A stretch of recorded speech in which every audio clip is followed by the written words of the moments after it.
Hi everybody, it's Helen, uh, coming to you from Dragonfly House in Spain and continuing with thoughts about the Rainbow Warrior's Path. So this week we've moved up to Manipura, which is the third chakra in the body, and it relates to our willpower, our strength, our confidence. It's like the sun in the body.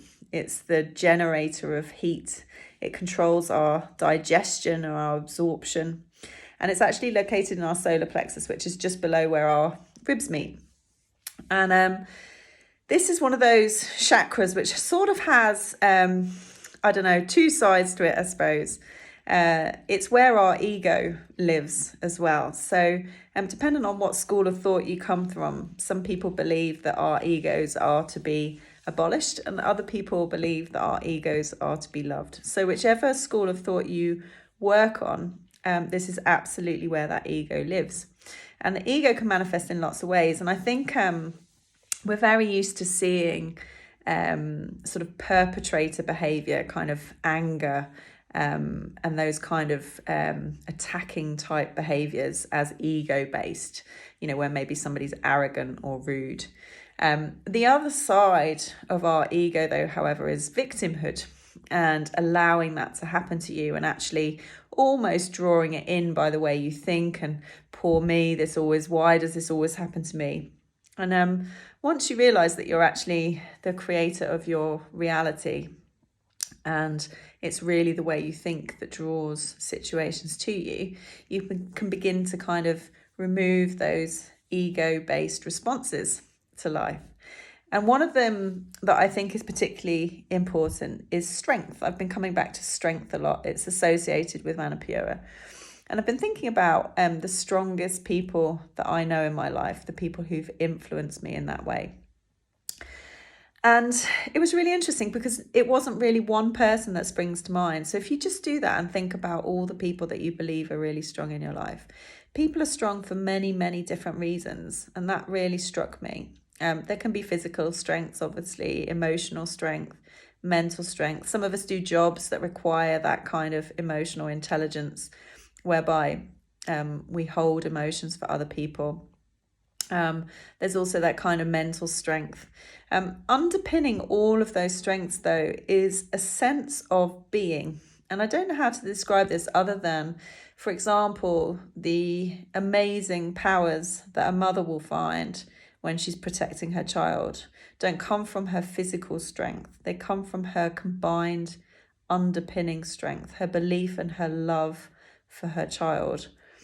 And I think that is actually what makes a person strong. It's like the thing that you come back to that keeps you going beyond all other things, that you will move heaven and earth for. And it could be a belief in God. It could be a belief in life. It could be a belief in yourself. It could be for somebody else. But wherever we find that strength, it's that core of our strength that is the most important thing to cherish and build and appreciate, because it's that allows us to get up when the going gets really tough. And actually, life, in all honesty, is about strengthening ourselves in many ways. So every time we come across a challenge, what strength can we draw on to come through it better than we did last time? What knowledge did we gain? What mistakes did we make? What did we learn?